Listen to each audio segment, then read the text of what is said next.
खास मेहमान भी हमारे साथ जुड़ गए हैं। निरंजन पौडर साहब पॉलिटिकल एनालिस्ट चर्चा में शामिल हो गए हैं। प्रफुल्ल सारदा जी भी पॉलिटिकल एनालिस्ट जुड़ गए हैं इस वक्त हमारे साथ। खैर मकदम में आपका। निरंजन साहब, शुरुआत आप ही से कर लेते हैं क्योंकि काफी वक्त से इंतजार चल रहा था। महाराष्ट्र और झारखंड की सियासत को पहले समझेंगे और जिस तरह एक मरहले में महाराष्ट्र में और 2 मरहलों में झारखंड में चुनाव कराने की बात कही गई।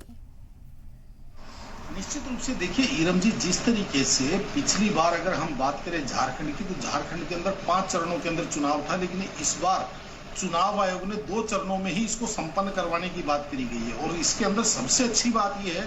कि जिस तरीके से 20 तारीख को चुनाव होंगे और उसके बाद में 23 तारीख को उसकी मतगणना होगी, तो ये जो एक 3 दिन का डिफरेंस है, ये कहीं ना कहीं इस बार जो जिसको कहते हैं डिफरेंस, जो प्रतीक्षा का जो समय है वो कम कर दिया, तो इसलिए मेरे हिसाब से ठीक है। रही बात महाराष्ट्र की करें तो महाराष्ट्र के अंदर केवल एक फेज के अंदर चुनाव है, 288 सीटों के चुनाव, और उसके अंदर भी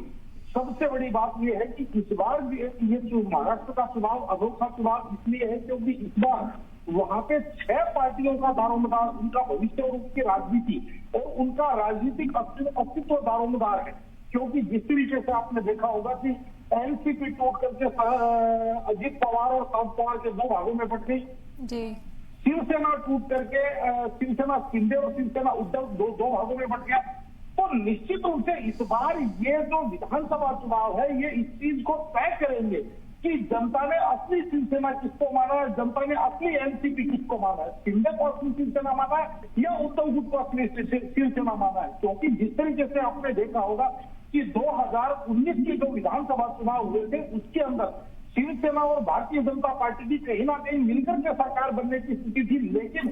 मुख्यमंत्री पद के विवाद को लेकर के और एक महायुति का, एक जिसको कहते हैं महाविकास आघाड़ी का वहां गठन हुआ और अप्रत्याशित रूप से कांग्रेस,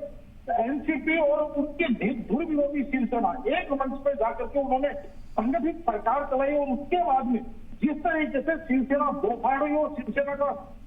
जो चुनाव चिन्ह है वो भी शिंदे के पक्ष में चला गया, और कहीं ना कहीं शिवसेना संघर्ष करती हुई दिखाई दी। शिवसेना उद्धव गुट की बात कर रहा हूँ। तो अब और उसके बाद में 2024 के लोकसभा चुनाव में आपने देखा होगा कि कहीं ना कहीं भारतीय जनता पार्टी को इसको लेकर, भारतीय जनता पार्टी के लिए 2024 के लोकसभा चुनाव में इसको लेकर के लोगों में एक नाराजगी थी। उसी का परिणाम था कि भारतीय जनता पार्टी की जो स्ट्राइक रेट है, जो 2019 के लोकसभा चुनाव के अंदर जो स्ट्राइक रेट थी, वो कहीं ना कहीं बहुत ज्यादा फिसल करके और बहुत ज्यादा नीचे आ गई। और इसी चीज को लेकर के अब ये दारोमदार है कि वो जो 2024 के अंदर जो लोगों की नाराजगी है वो वहां पे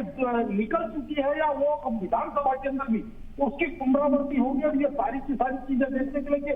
लेकिन यहाँ पे इवन भी आपको एक चीज और समझनी पड़ेगी। मैं पिछले कई दिनों से इस चीज को देख रहा हूँ। पिछले 8-10 वर्षों के अंदर भारत के अंदर जो चुनावी राजनीति है उसके अंदर एक बहुत बड़ी तब्दीली आई है, और वो तब्दीली आई है कि चुनाव अब जो आखिर के 15 दिन के अंदर जो मोमेंटम बनता है वो ही परिणाम के अंदर परिलक्षित होता है। बिल्कुल जाहिर तौर पर, और इसका एग्जाम्पल जो है हम निरंजन साहब पहले भी चर्चा करते आए हैं। कर्नाटक चुनाव की बात की जाए, निरंजन साहब आपका रुख यहाँ पर करेंगे क्योंकि अब पैठ किसकी मजबूत हो, कौन अपर हैंड रखेगा इत्तेहाद के अंदर, ये भी चर्चाएं चल रही थी। भले ही अजीत ग्रुप हो, एकनाथ शिंदे हो, बीजेपी के साथ मिलकर जो सरकार चलाते हुए इस वक्त नजर आ रहे हैं, किसकी कितनी हिस्सेदारी अब रहेगी, क्योंकि पहले तो साठगांठ से बहुत तेजी में जो है सरकार बनाई गई और जिस तरह से कामकाज था वो बांट लिया गया। लेकिन नए सिरे से जब इसकी शुरुआत होगी तो जाहिर तौर पर सब चाहेंगे कि उनकी हिस्सेदारी बराबरी की हो। देखिए, अगर मैं बात करूं पिछले 10 वर्षों की, तो महाराष्ट्र के अंदर भारतीय जनता पार्टी की एक लहर नजर आती थी। लेकिन ये 2024 का विधानसभा चुनाव पहला चुनाव ऐसा मैं मान रहा हूँ पिछले 10-12 सालों के अंदर, जहां पे मेरे को ऐसा लगता है कि किसी की कोई लहर या कोई हवा या किसी प्रकार का कोई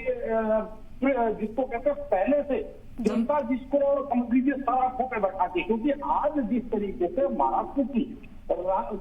का जो राजनीतिक परिप्रेक्ष्य हो चुका है, और इसके अंदर आपको ये चीज भी देखनी पड़ेगी कि दोनों दल, यानी कि दोनों दल में दोनों गठबंधनों की बात कर रहा हूँ, चाहे महाविकास आघाड़ी की बात करें चाहे महायुति की बात करें, दोनों गठबंधनों के अंदर एक अस्वाभाविकता है। ये चीज आपको माननी पड़ेगी। क्योंकि जिस तरीके से आपने देखा होगा कि कहीं ना कहीं अजित पवार को महायुति में लाने से पहले भारतीय जनता पार्टी और शिंदे गुट जो है उसके गठबंधन में स्वाभाविकता नजर आ रही थी, लेकिन भारतीय जनता पार्टी का अति उत्साह कहे या कुछ भी उनकी जो जिसको कहते हैं कि ज्यादा चाणक्य वाली राजनीति कहे या मेरे समझ से परे है कि जिस तरीके से उन्होंने अजित पवार को अपने साथ जोड़ा, पहले उनके ऊपर 70,000 करोड़ के पता नहीं कितने भ्रष्टाचार के आरोप लगाते थे, सीधा प्रत्यक्ष रूप से उसके बाद में उनको अचानक तोड़ करके और पार्टी में लिया और उनको उप मुख्यमंत्री बनाया। तो कहीं ना कहीं जिसको कहते हैं अस्वाभाविक गठबंधन, में इसलिए कह रहा हूं क्योंकि पूरे जीवन बाला साहब ठाकरे ने जब शिवसेना का गठन किया था तब से लेकर के एनसीपी और कांग्रेस से उद्धव शिवसेना लड़ते हुए आ रही थी, लेकिन अंततः जाकर के उनके साथ सरकार बना लेना। और इधर की बात करें तो जो अजित पवार भारतीय जनता पार्टी के दो विरोधी गुटों में से नेताओं में से एक माने जाते थे, और आपने वो भी देखा होगा कि जब सुबह 5 बजे 4 बजे इनको बुला करके शपथ ली गई थी, उसके बाद में भारतीय जनता पार्टी की इतनी केकरी हुई थी कि जब उस समय, और उसके बावजूद भी भारतीय जनता पार्टी ने उससे सबक नहीं लिया और इनको दोबारा से अपने साथ मिला करके कहीं ना कहीं एक अस्वाभाविक गठबंधन बना करके जनता के अंदर एक अपने प्रति एक जो रुचि हुआ करती थी उस रुचि कहीं ना कहीं कम किया भारतीय जनता पार्टी ने। यानी कि सबके मन में ये बात होगी कि राजनीति के अंदर सारे के सारे एक थैली के चक्के बट्टे, यानी कि एक ऐसी जनता के अंदर वहां पे जिसको कहते हैं मनोस्थिति वहां पे बन गई। अब यहाँ पे एक चीज देखने वाली है कि जो आने वाले लगभग 30-35 दिन जो चुनाव के हैं, 35 दिनों के अंदर कौन पार्टी जनता को कितना समझा पाती है और कौन पार्टी अपने राजनीतिक समीकरण, चाहे वो आईटी सेल के माध्यम से हो, चाहे जनता के साथ 1-to-1 कनेक्ट हो, लेकिन इसके अंदर सबसे महत्वपूर्ण चीज जो मैं अभी दोबारा आपको एक ही चीज कहूंगा कि अब किस तरीके का हरियाणा का चुनाव परिणाम देखा है या उससे पहले 2024 का लोकसभा चुनाव परिणाम देखा, अब ये सारी की सारी चीजें उस समय हम सही विश्लेषण कर पाएंगे जब दोनों तरफ से कैंडिडेट मैदान में उतरेंगे, कौन किस कैंडिडेट को उतार रहा है। कैंडिडेट सिलेक्शन के बाद में मेरे हिसाब से कहीं ना कहीं ये सही मायने में ये दंगल जो है सजेगा और उसके बाद में तय हो पाएगा कि कौन पार्टी किस पार्टी का राजनीतिक रुझान किस तरफ जा रहा है। तो ये मेरे हिसाब से हम आने वाले 15 या 20 दिन के अंदर जी, जब नामों का ऐलान होने शुरू हो जाएगा तब कहा जा रहा है कि बेहतर इसे समझा जा सके। रंजन साहब, अगर झारखंड की सियासत को समझने की कोशिश की जाए, यहाँ पर हेमंत सोरेन जेल जाते हैं, बाहर आते हैं, चंपई सोरेन जिस पर बड़ी जिम्मेदारी सौंप कर गए थे वो पाला बदल लेते हैं, तो इस पर क्या तस्वीर नजर आती है? कितनी दिलचस्प अगर झारखंड की सियासत की बात की जाए तो दिखती है? देखिए हीरम जी, अगर हम चंपई सोरेन से शुरू करूं मैं बात, तो मुझे ऐसा लगता है कि जिस तरीके से अभी तक भारतीय जनता पार्टी दूसरी पार्टियों से असंतुष्ट नेताओं को अपने साथ सुर्खियों में मिलाया, लेकिन मुझे उनका कहीं बहुत ज्यादा प्रभाव होता हुआ नहीं दिखाई दिया। उनका कहीं ना कहीं जो भारतीय जनता पार्टी का कैडर है उसके अंदर एक निराशा का भाव और उससे उत्पन्न हुआ। ये चीज आपने 2024 के लोकसभा चुनाव के अंदर भी जब भारतीय जनता पार्टी ने अपने लोगों के लिए दरवाजे खोल करके या ये कहें कि दरवाजे उतार के रख दिए थे कि भाई कोई भी पार्टी बाहर, कोई भी नेता किसी भी पार्टी से बाहर से आए, चाहे वो दागी है उसके ऊपर आरोपित है, चाहे भारतीय जनता पार्टी का स्मित नेतृत्व ही उसके ऊपर आरोप लगाता रहा है, लेकिन अगर आज उसने बीजेपी ज्वाइन कर दी तो उसको सिर माथे पे बैठाया। तो कहीं ना कहीं मेरे हिसाब से जो ये जिस तरीके से चंपई सोरेन जो जेएमएम को छोड़ करके भारतीय जनता पार्टी के अंदर शामिल हुए, मुझे नहीं लगता कि इसके अंदर भारतीय जनता पार्टी बहुत ज्यादा लाभान्वित होगी। रही बात झारखंड के चुनाव की, तो आप ये मान के चलिए कि झारखंड के अंदर भी इस बार ये जो चुनाव है ये इसलिए ज्यादा महत्वपूर्ण हो जाते हैं क्योंकि जिस तरीके से पिछले 5 वर्ष के अंदर जो झारखंड के मुख्यमंत्री हेमंत सोरेन, उनके ऊपर जिस तरीके से लगातार आरोप लगे हैं, हाँ, लेकिन अब इसके अंदर ये चीज देखने वाली है कि जो भारतीय जनता पार्टी ने अब जाकर के जो वहां घुसपैठियों का मुद्दा उठाया है या जो आज तक जो झारखंड मुक्ति मोर्चा का जो मुद्दा हुआ करता था,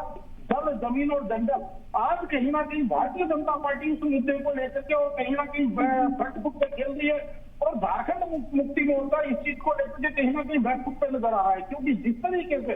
भारतीय जनता पार्टी ये मुद्दा उठा रही है कि जो घुसपैठी है वो आदिवासी क्षेत्रों के अंदर आदिवासियों की जमीनों में कब्जे कर रहे हैं, जंगलों के ऊपर अपनी बस्तियां बता रहे हैं, तो कहीं ना कहीं मेरे हिसाब से ये मुद्दा एक भारतीय जनता पार्टी के लिए मार्क्सिस्ट साबित हो सकता है। जी। लेकिन अब ये चीज भी देखनी है कि जिस तरीके से हेमंत सोरेन को भारतीय जनता पार्टी की जांच एजेंसियों ने उठा करके जेल में डाला, चाहे ईडी सीबीआई की बात करें, उसके बाद में कोर्ट ने उनको सख्त जमानत दी, और उसके अंदर जिस तरीके से जमानत के समय जिस तरीके से गिरफ्तारी के ऊपर जो टिप्पणियां की, काफी जांच एजेंसियों पे जो सवाल उठाए, उससे कहीं ना कहीं हेमंत सोरेन को जो एक सहानुभूति मिलने की जो संभावना है, उससे भी आप इनकार नहीं कर सकते। रही बात एक महत्वपूर्ण बात और यहाँ पे करनी जरूरी है जी। इसके अंदर एक और महत्वपूर्ण बात आप चुनाव आयोग ने कही है कि जिस तरीके से 15 राज्यों की 47 सीटों पे जो उपचुनाव की घोषणा की है, जिसके अंदर उत्तर प्रदेश की 10 में से 9 सीटों की घोषणा की और मिल्कीपुर को छोड़ दिया, तो आपके दर्शकों के लिए बता दो मिल्कीपुर को उन्होंने इसलिए एक्सक्लूड कर दिया क्योंकि उसके ऊपर किसी के द्वारा एक याचिका डाली गई है चुनाव को लेकर के, तो इसलिए उसने चुनाव आयोग ने उसको एक्सक्लूड कर दिया। लेकिन अब ये जो 47 सीटों के ऊपर जो वायनाड की सीट के ऊपर उपचुनाव की बात है, तो ईरन जी ये भी बहुत महत्वपूर्ण है। बिल्कुल दुरुस्त कहा आपने, और अब इस पर भी सियासत लगातार जारी है। अब देखना होगा कि किस तरह से तैयारियों में जुटती हैं तमाम सियासी पार्टियां। फिलहाल आप लोगों का बेहद शुक्रिया, आपने अपना कीमती वक्त दिया, चर्चा में आप हमारे साथ शामिल हुए।